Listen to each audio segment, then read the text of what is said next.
السلام علیکم۔ کراچی کے شہری ایک ماہ میں 4000 موٹر سائیکلوں اور 2500 موبائل فون سے محروم۔ پولیس خاموش تماشائی بن گئی، تہلکہ خیز انکشافات سامنے آ گئے۔ کیا آپ حالات حاضرہ سے آگاہی حاصل کرنا چاہتے ہیں؟ خبر کے پیچھے چھپے اصل حقائق جاننا چاہتے ہیں تو ابھی سبسکرائب کیجئے جلمل پاکستان کو اور ساتھ ہی گھنٹی کے نشان پر کلک کر دیں۔ آپ کو بتاتے چلیں کہ کراچی شہر میں ایک ماہ کے دوران 4396 موٹر سائیکلیں چوری اور 2446 موبائل فونز چھین لیے گئے۔ سی پی ایل سی نے ماہ اکتوبر کی رپورٹ جاری کر دی ہے، جس کے مطابق موٹر سائیکل کی چوری کی وارداتوں میں ریکارڈ اضافہ ہوا ہے۔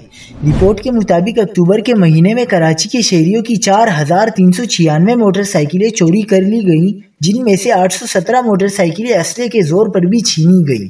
182 شہریوں کی گاڑیاں چوری کی گئی اور اسلحے کے زور پر 25 گاڑیاں چھین لی گئی، جبکہ 2446 موبائل فون سے محروم کر دیا گیا۔ پولیس نے کارروائی کرتے ہوئے 54 گاڑیاں اور 265 موٹر سائیکلیں برآمد کرائیں، جبکہ 51 موبائل فونز کو بھی برآمد کیا گیا۔